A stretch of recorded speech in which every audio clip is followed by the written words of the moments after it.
7. So today I'm talking with one of my best friends, Johan Gomez, about financial literacy and the ways he is saving money or plans to save money for a bigger and greater future.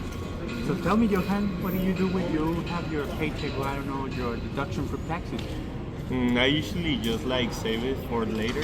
Right now, the last paycheck that I got was from my work, so I usually just like save it all and try to like minimize like my expenses. So I usually just, for example, if I got a $800 check, I'll probably just use like $100 and just like save the rest, because I do live with my parents, and so they like help me like to, if I want to like buy something or like for expenses basically.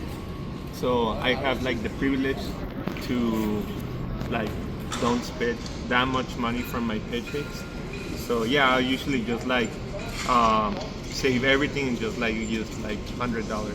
So you have that comfortability that Yeah. you won't be in a bad position when you spend all your check. Yeah, that's right. Okay, what about emergencies? What about your Emergencies. car? What about... Yeah, usually I remember last week I got a flat tire, so I got to like buy a new tire. So for like specific cases like that, I'll just like pay it, you know. So from all the paychecks and all the money that I already saved, I'll just like take a chunk and like buy whatever I need. Do you feel comfortable giving us an estimate of how much you have saved? Yeah, I probably save like $2,000, probably $3,000. And all in paychecks? Oh yeah, paychecks. Yeah, all the money that I got here is from my work. All right. Yeah. What will you do in the case that you receive a big chunk of money? I'm not talking like winning the lottery, like you get Like yourself your tax return. Tax return. Oh yeah, probably. I don't know. I probably just like save it. Do you still Yeah. have that mentality of Yeah, saving? yeah. I really like to save my money and like probably think of like, yeah, I like to have like my little savings, so if anything comes in, I can like have money to pay it. And yeah, basically What do that's you like- do in the urges of, I really, really want this kind of mentality? You know? I usually just like let it like dry in my mind. So let's say for example I want to buy like a video game or something. I usually just like, if I really want the video game, I'll just like wait like 2 days to see if I still want it. If I still want it, I'll buy it. If not, I will not buy it. And how do you cope with this kind of mentality? For saying, for example, because you say you just let it stew in your mind for a little bit, and then that's it goes by. Yeah. But then when another thing comes in and you have the urge, or it's limited, or it's in low stock, will you still be encouraged to buy it? Or you don't let that affect you?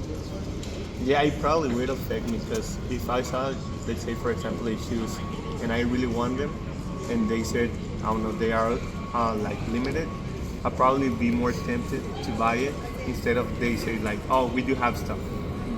Yeah.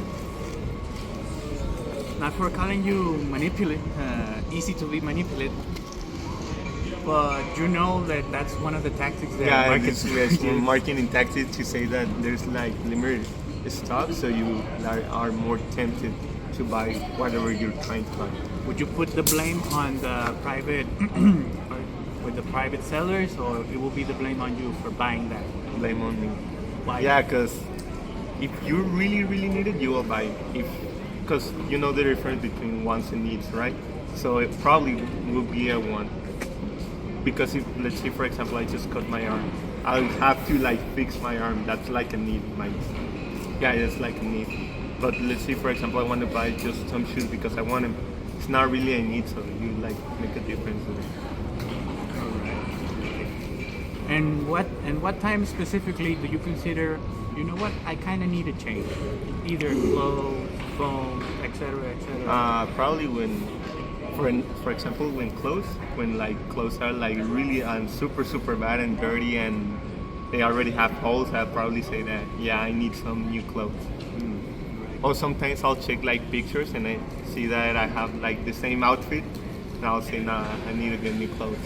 Alright. And you don't let yourself easily be influenceable by, you know, new trends of clothing and all that stuff that are... Probably yes. Okay. Yeah, probably.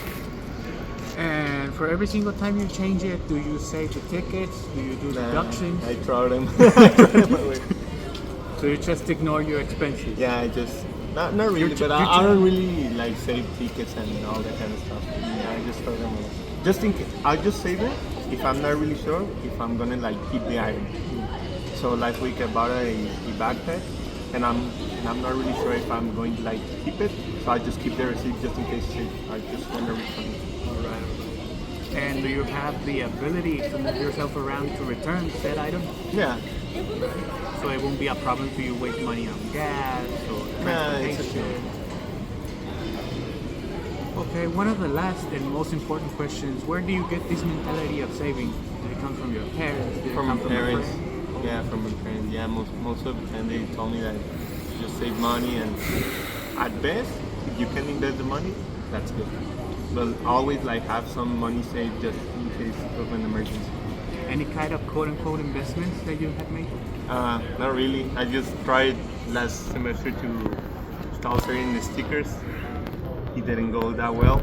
Oh, I'm sorry. But yeah, I'm trying to do my little investments. Hey, it's okay. Everybody as an individual artist have to manage to get their way to get bread, you know? And would you say that you are comfortable now financially Yeah, and you will be in the future? yeah, probably. You are sure of it? Yeah, 100%? yeah. Of course. No doubts. No doubts at all. No.